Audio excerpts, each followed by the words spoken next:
Hello,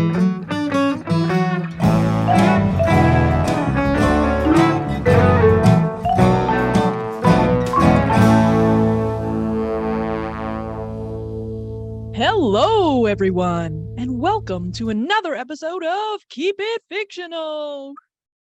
Woo! The crowd goes wild. I am joined today by the quick Mark and the powerful Virginia. And I'm your host, Fiona. Today, we are going to be talking about sports. Go sports! Yeah, I know a lot about sports, I swear. So all of our books today are sports picks, whether that's fiction or nonfiction. And I'm super excited. I actually love to read books about sports, but I'm very excited to see which direction everyone went with it. Did you pick a sport you like? Was it about the sport for you, or was it a book that happened to contain sports? But before we get to those, let's talk a little bit about our sport inclinations. So I'm curious, Mark and Virginia, what sports do you like to watch? Do you have any teams that you particularly follow? Virginia's trying to keep it in because we know the answer is yes for Virginia.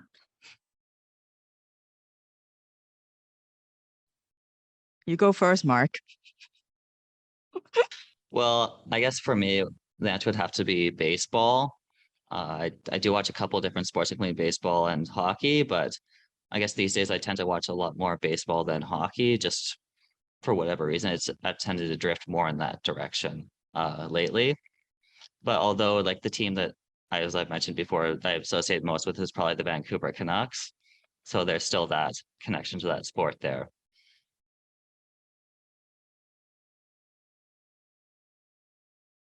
When as I was saying to Mark and Fiona yesterday, when Fiona told us about the questions, that there's only one right answer to this, obviously hockey.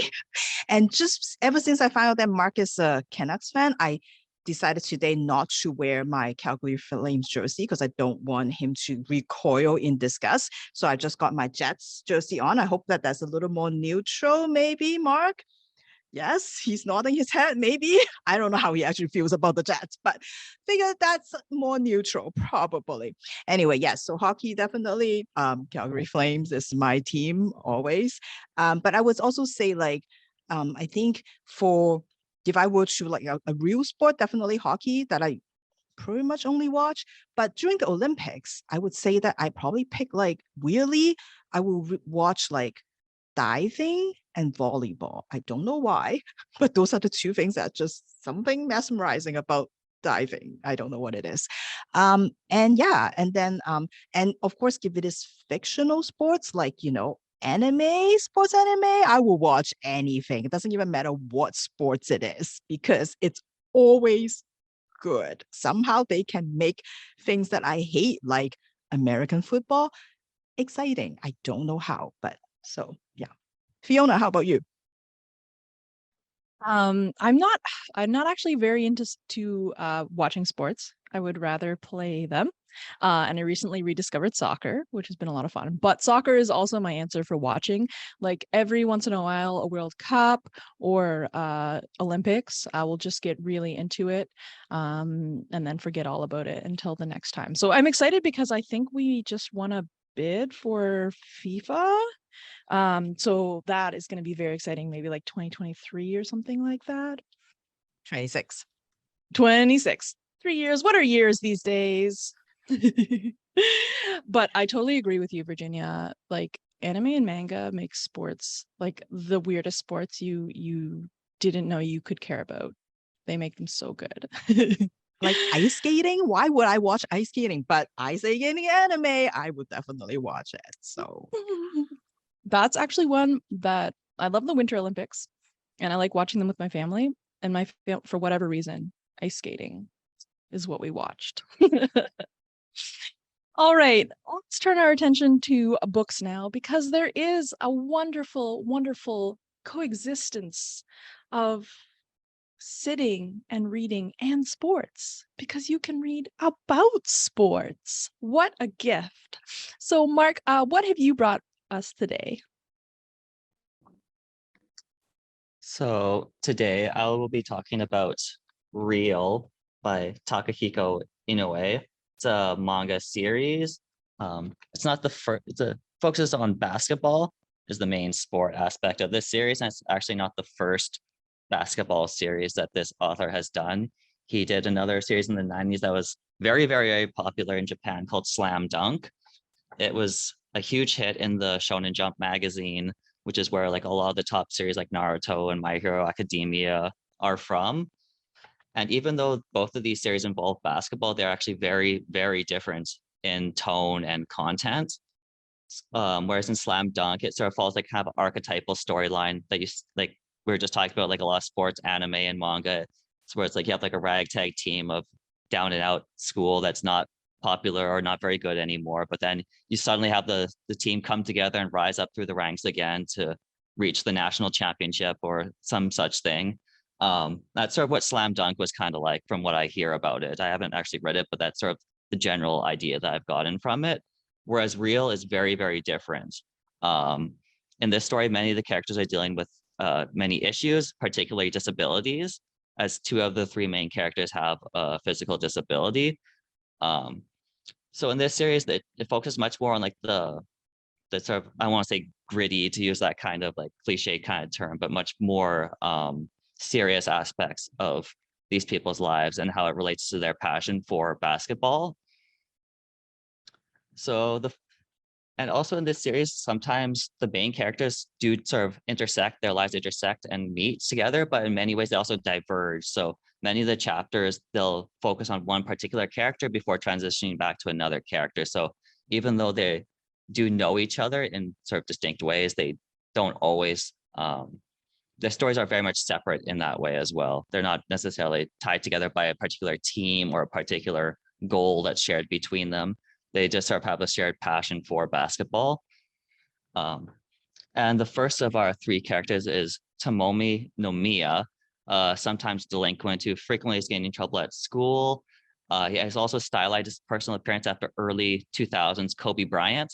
So if you can picture Kobe Bryant when he had the sort of afro, the light afro kind of look, that's sort of what Nomiya has got going on for his personal sense of style. But this sense of style also tends to get him in trouble because people tend to associate him as like being like a thug, a suspicious person who must be up to no good, sort of getting profiled by people. And this has sort of led him to have a very impulsive and combative attitude towards people, as he feels he's sort of often singled out for unfair reasons. People sort of look at him and kind of make an assumption about who he is. But through this, his passion has been playing basketball. But after he's expelled, he is eventually expelled from school for cutting too many classes and causing trouble. He got into a motorcycle accident that left another high school girl paralyzed and no longer able to use her legs. And because he's kicked out of school, he no longer has a place to play basketball. And essentially basketball was the one thing that sort of kept him grounded. He felt a strong connection to it, but without that, he sort of feels like he's sort of lost his bearings in his life. What's he going to do now without basketball? But one day when he's visiting the girl who he was in a crash with in the hospital, he's sort of out with a walk with her. And at the hospital, there's this lone man in a wheelchair practicing basketball on the court. And this man is Kiyohiro Togawa, and I'll talk about him a little bit more later on. He's another one of the main characters of this series. And through his encounters with Togawa, Nomiya is inspired to not give up on basketball or himself. He sort of wants to keep trying to better himself as a person. He sort of has like this low self-esteem. He doesn't think of himself as a very great person. He's always getting into these conflicts with people. So he wants to go on this kind of journey of self-improvement and to stay connected to basketball through this journey, wherever that takes him, because as sort of like an 18-year-old who didn't finish high school, he doesn't really know what he's going to be doing with his life, where he's going to go with it now, because it's quite difficult in many ways if you're expelled from high school and you don't really know what you're going to be doing with his life. So that's kind of his challenge at the moment. And sort of to get back to Togawa, he's sort of like a very fierce competitor. And this is immediately clear to Nomiya. And that's why Nomiya challenges him to a game of one-on-one basketball. He thinks like, oh, this guy, he's in a wheelchair, but he's a real strong competitor. I want to see how he can compete. And Togawa totally annihilates him in a game of one-on-one basketball. And we sort of get to learn that Togawa actually used to be on a semi-professional team in wheelchair basketball, on a team called the Tigers. But Togawa has a very strong personality and a very competitive nature that made him very abrasive and rubbed his teammates the wrong way. And eventually he left this team because just because of his personality and his competitive nature, but also because within wheelchair basketball, there's different rankings or grades for different players, depending on the extent of their disability. So for example, Togawa he has no spinal cord injury, has no range of motion issues. He is missing his right leg due to amputation because he had cancer in his leg. Whereas many of his teammates have a very extensive range of motion limitations and disabilities. And within wheelchair basketball, they actually have a scoring system to rank different players depending on their ability to move their limbs and things like that. And as one of the higher ranking players on his team, Togawa sometimes was a little bit too demanding of his teammates. He wasn't always the most understanding person. So that sort of his personality has caused some issues in the past as well. But after this encounter with Nomiya, they sort of developed this kind of strange, bizarre, not quite friends relationship through basketball. And over time, Togawa sort of tries to reevaluate his own perspective, his own goals, because even before he lost his leg, he was a top middle school runner. He competed in large championships. He was considered like a favorite to go to the national championships in middle school running, prior to discovering that he had this cancer in his leg and had to be amputated. So to him, being a top performer and like a top athlete has always been very important to his sense of self, and his mission in his life is to sort of compete, to always be self-improving and things like that. And that has continued on after his amputation and being limited to a wheelchair. Whereas early on, he very much doubted his ability to continue to be an athlete. But we sort of see throughout this series that even if someone has a certain disability, they can still be an athlete, they can still compete, they can still be on a team, no matter what their sort of limitations on their physical abilities are. And just to turn to the last of our three main characters, is a former teammate of Nomiya's, Hisanobu Takahashi. And at the start of the series, Takahashi is a very not well-liked person. He's a very selfish person. He bullies his teammates. He verbally lashes out at his parents and other people who question his authority and things like this. He tends to look down on other people, including Nomiya, who he sort of sees as like inferior to him because he's not the socially like fitting in type of person. So Takahashi is a very challenging person to like early on in the series. But Takahashi's life is suddenly turned upside down when one day he's out with a girl. They start like impulsively want to go somewhere really quick, so they grab someone's bike to steal it. But the owner sort of catches them and starts chasing them, which leads them to sort of dart out into traffic and gets hit by a car. And everything sort of goes black. And one day Takahashi wakes up in the hospital. He doesn't remember what has happened, but he's immediately aware that something isn't quite right. And then he's told that he can no longer move the lower half of his body. He's paralyzed completely below his chest. And Takahashi's sort of reaction to this is extremely negative at first, but over time he sort of comes to accept this new reality of his life and vows to one day play basketball again, to possibly even walk again, as he sort of dedicates himself slowly to his physical rehabilitation. And this also sort of applies to his mental perspective as well, to overcome these sort of lashing out traits that I sort of mentioned before. He's very abrasive and very mean-spirited towards other people, and sort of being in this situation sort of teaches him to learn to trust in other people, to not look down on them for one particular reason or another, as he's sort of now in this very changed physical state compared to before. And it's sort of, those are the sort of like the three main plot lines of the series of Nomiya, Togawa, and Takahashi. They sort of these storylines sort of intersect at times, but for the most part, they have their own stories that and their own goals and things like that. But I also liked this one. I mentioned like a few things that sort of do unify these stories together. And it's just the fact that they all sort of have their own personal goals to try and overcome their own obstacles in their life that they want to overcome and achieve their own personal plan for their lives. Because even though their lives are all very different, that sort of affects how they approach their life and how they want to approach the future as they relate to basketball, sports, and the people in their life.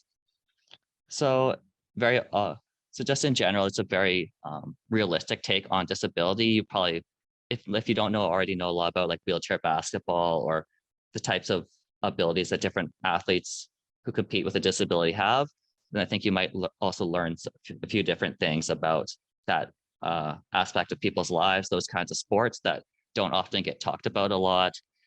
We sort of mentioned the Olympics in the introduction, but a lot of times people will watch the sort of the quote unquote regular Olympics, but we don't really pay much attention to the Paralympics as much. It gets a lot less attention. And wheelchair basketball is one of the biggest sports, I believe, in the Summer Paralympics as well. So just to get like a different perspective on sports and the way that people might be part of a team, I found very interesting. And if you like a more kind of serious and realistic series, then you probably also like Real by Takehiko Inoue. Great. Thanks so much for bringing that today, Mark. That sounds like a great series. Makes me want to pull up a beanbag chair and just sit all day and binge that manga series. Okay. We are going to move on to Virginia, and I'm going to eat my hat if Virginia's book is not about hockey. And you know what? Originally, it wasn't about hockey. I read a book about tennis, which I love, but I can't talk about it yet because it fits an upcoming episode really, really well. So I'm going to save that for it. So I did read something else, and I also stopped myself from reading a sports manga also, because I feel like that's kind of cheating for me, at least. So instead, instead it is maybe about hockey. What else would it be, right? So I would say by the time this episode airs, my schedule and my evening schedule especially is going to be wide open. It would be the start of those few months, those weird few months where what time we go out to do errands, who is going to do the cooking, none of that is going to be determined by whether the Flames is playing or not that night. Because by then, the hockey season would be over. This year's Stanley Cup would be awarded, hopefully to the right team, Mark. But part of why I also hate summer, because there is no hockey. Watching hockey is like eating comfort food for me, just there's always going to be I always put a hockey game on, even if it's in the background, just even listening to the play-by-play, the fans, their chants, their cheers, it's just so soothing. But that has not always been the case, because before I came to Canada, I have never watched hockey. I don't even know what that is. And I remember like coming here and I'll just be like, why is everybody so obsessed with this game and their hockey pool? Like, what does that all mean? And so I was very a late adopter, I would say, for the game. It hasn't been that long since I watched hockey, but thank goodness I was shown the light by one Jerome Aginla. Yes, I'm going to talk about Jerome Aginla again because this is a library podcast about books, and somehow I get to mention his name twice already. So I'm going to try to fit it in as much as I can. But anyway, he's the reason why I watch hockey. He's the reason why I'm a Flames fan. And I'm always kind of sad that I only started watching kind of after the height of his career. So I kind of missed a lot of his like when he was at his best. So I'm a little sad about that. But anyway, so because I didn't grow up with the sports, I never got to play the sports. I don't know if people do that in gym class, but I know my husband did. I never get to play any of that. I always feel like I'm missing something. Like I don't fully understand the game. Like that maybe I'm just not able to appreciate it as much as I should be. And I want to be able to do that because I love hockey. And if you can't tell already, and I feel like I've got the passion for it. And, as a matter of fact, in my house, when my husband asks me questions, or when he decides to take a bath, he all times it with when the Flames is playing. Because as he said, I get really loud and really yelly. Like, and I'm not a fun person to be with after the game if my team loses. You don't want to be near me at all. So everything is kind of so that's what I want to be able to, if I'm going to yell at the TV, I want to be able to yell intelligently at the TV. I want to be able to analyze the game the way, like the people do during the intermission. I want to understand the flow of the game better. I want to be able to see what, like how the puck gets moved around. I want to be able to appreciate a bit more. So this is just a long preamble to explain why I decided to choose the book that I did today, because I think it is going to help me. I thought it was going to help me watch the game better. So this is Take Your Eye Off the Puck, How to Watch Hockey by Knowing Where to Look by Greg Wyshynski. If you know hockey, you probably have heard of his name before. He's a longtime sports writer. He used to be the author of the Puck Daddy blog. He had numerous podcasts about hockey. He now works for ESPN. And I feel like if there's somebody who can teach me how to watch hockey and appreciate maybe the game a bit better than I do now, it is probably going to be him. So the book covers many, many aspects of the game on the ice and also off the ice. And he interviewed a lot of players and coaches and analysts to try to get their sense of how they see the game. And I would say about half of the book directly addresses that subtitle, How to Watch Hockey by Knowing Where to Look. He starts by talking about the different positions. So what are their roles? What are they supposed to do at any given stage of the game? What does a center do? Why would you need a right-handed defenseman? And seemingly, I feel like he really believes in defense, and he thinks that I think defense wins the game and gets you to the playoffs. So I really appreciate that section of the book, because I feel like it's not as obvious to to someone who just casually watches the game, because it's easy to see the skills of a forward, right? Like you watch them carry the puck past like 3 defensemen all by himself, and you're like, whoa, like you can see the skills. Whereas I think defensemen, as he pointed out, the less you hear about them, the better, because they are really playing the structure that they are supposed to play. So I really appreciate that section of the book. But he also covers different kind of plays. So again, how do you watch the players that don't have the puck at the time? Because I feel like I'm always following the puck, but that's not what you should be doing. You should be watching where the other players are. How do they make themselves available in the open ice? How do they make themselves a shooting lane? When the puck get passed, where you think that your teammate is supposed to go. And none of this is luck. It's usually not like, oh, they just happen to be there. That was lucky. No, anything that you see is years and years of practice, and there's a system that underlies how each team plays. And even a goal that is resulted from a deflection, as he pointed out, it's again years and years of practice. There is skills involved in that. He's not just that the person happens to have the stick in the right place. And so learning a lot of that, like he talks about that, and he kind of explains things like, why would you intentionally lose a face-off? What is the actual scoring chances you create if you dump and chase versus you carrying the puck in? Whose fault is it when a play goes offside? And how a coach determines what lines to put on the ice. All those different moving parts in the game, and that a lot of times is really split decisions. What is sort of that underlying structure that all of this is based on? And it's really interesting to kind of get a sense of that. And of course, there's also a lot of other parts of the book that talks maybe not so much about the game on the ice, but the other parts of it, which are also still really interesting, like rule changes, for example, which is either motivated by to keeping the player more safe, or because there's not enough goals being scored that year, and so the NHL decided they need to change some rules so that you can have more scoring, or the hockey equipment, all the different parts of a blade that you have to look at, and which player favors what, all the regulations around it, that how long your stick is supposed to be, unless you're Zdeno Chara, you get an exemption on that, all the management, the drafting, the stats.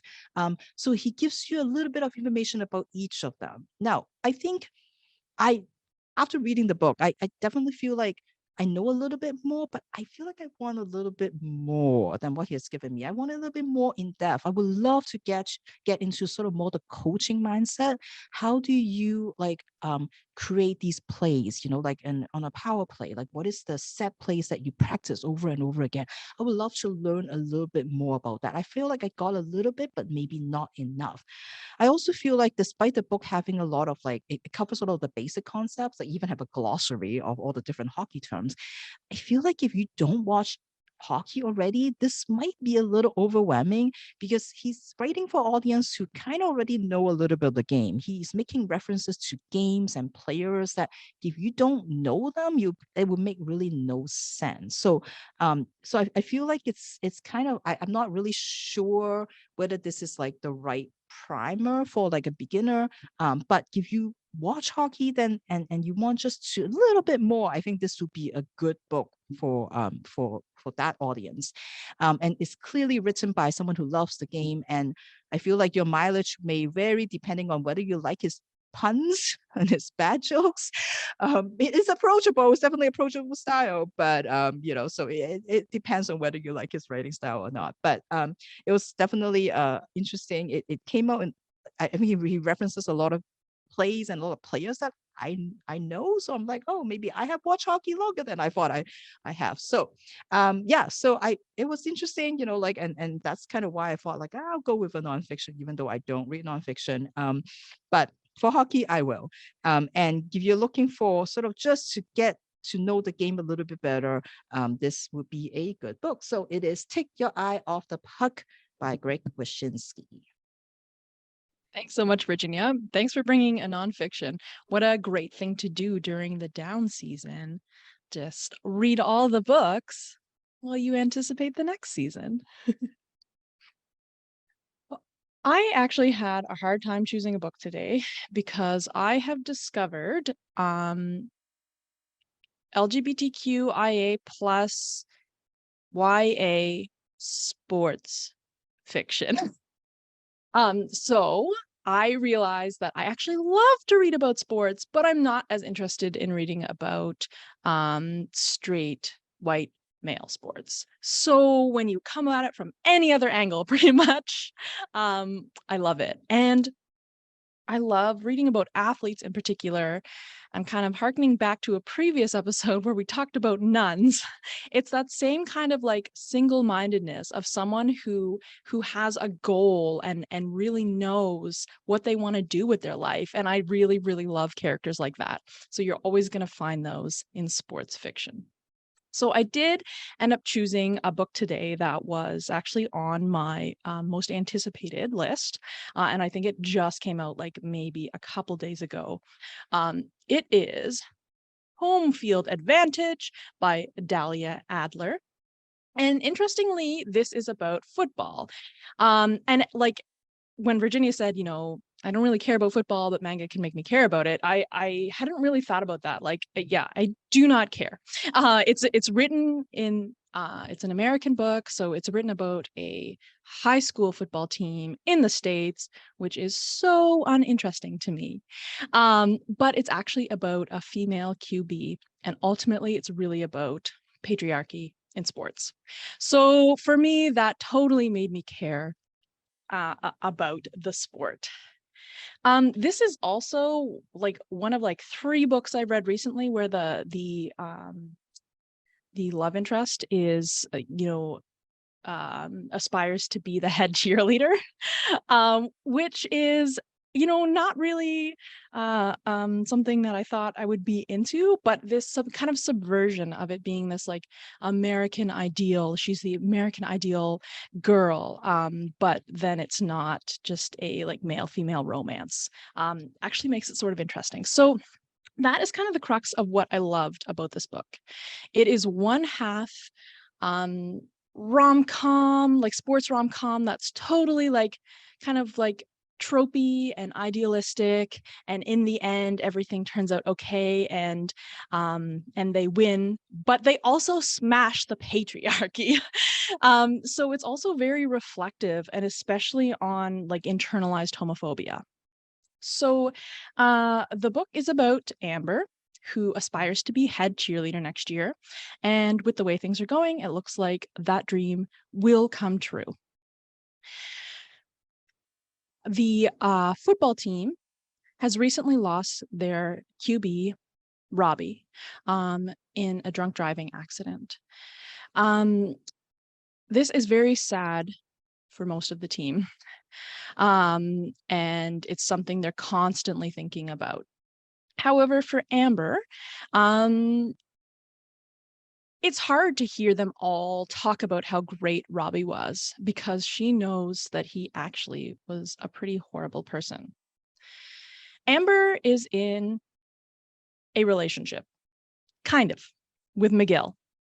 However, this is really a fake relationship. Even though they're best friends, they pretend to be dating because he's on the football team and she's a cheerleader, and it helps them hide the fact that they are both queer. Miguel is the only person of color on the football team, and he knows that he needs to protect himself and the fact that he is gay. So they come up with this plan that benefits both of them. And the fact that they're best friends and they spend all of their time together, it totally works. Nobody questions it. Enter Jack, aka Jacqueline Walsh. She has been scouted, even though you're not allowed to scout in a high school football, as the new QB. And when she arrives, everyone is totally dismayed to find out that she is actually a girl. However, she has got the arm to back it up. She's a great player, and it has always been her dream to play football, even though she hasn't had the opportunity due to her gender. Jack is totally unapologetic and a great player. So she's a really tough character that you can't help but like her commitment and how much she's willing to put up with. However, by the end of the book, you've seen her go through a lot, and it's not. And we totally understand that it's not easy to be a woman in sports, especially a sport that is traditionally not seen as a sport for women. Their romantic hijinks ensue, silly hijinks ensue. Essentially, the football team and the cheerleaders band together to oust Jack, and Amber and Miguel are the only ones who are on her side. However, they have to keep that a secret. Amber has to keep her burning crush for Jack a secret, because if anyone found out in their small rural town, it would ruin her opportunity to be head cheerleader, and it would ruin her social status, and it would really just be very difficult. This is an interesting dynamic where all of these three queer characters are out to their families, but they're not out socially. So it's kind of a reverse of what we sometimes see, where the pressure is coming from the family, whereas this is totally coming from school and from peers. It has a lot of reflection on internalized homophobia, and all three of these characters are balancing their own dreams with being themselves and with being out. It explores things like the fear of, like, what would it if I come out on a women's sports team, will everybody think that I'm looking at them in the change room?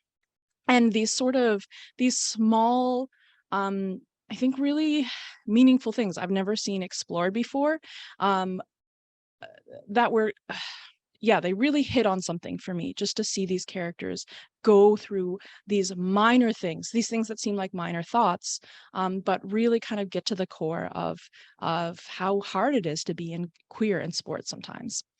Like I said, it's this juxtaposition between that sort of like heaviness and reflection and smashing of the patriarchy, and also just this really fun rom-com where everything goes the way that you think it's gonna go. They get the girl in the end. I mean, like, I really feel like that's not a spoiler. It happens like pretty early on. And we get this really triumphant end. So totally checked a lot of boxes for me, and would highly recommend, even if you don't like to read about sports, if you like to read queer YA, definitely check this out and other LGBTQIA plus sports books in YA, because I think there's something really special happening right now in those books. And that is The Home Field Advantage by Dahlia Adler. I'm so pumped right now. Like, I just want to go read all the sports and watch all the sports and play all the sports. Like, Virginia, you even reminded me that sometimes I can care about hockey. I'm sorry. So, thank you so much for joining us today. Let us know what sports you like to watch and what sports you like to read about. Do they intersect? Are you a person who hates sports but will read about them? I'm finding out a lot about myself lately, and this podcast really helped of realizing sports are fun to read about. So thank you, book friends, for bringing some new ideas for our TBRs. We will see you all next time. Goodbye, sports fans.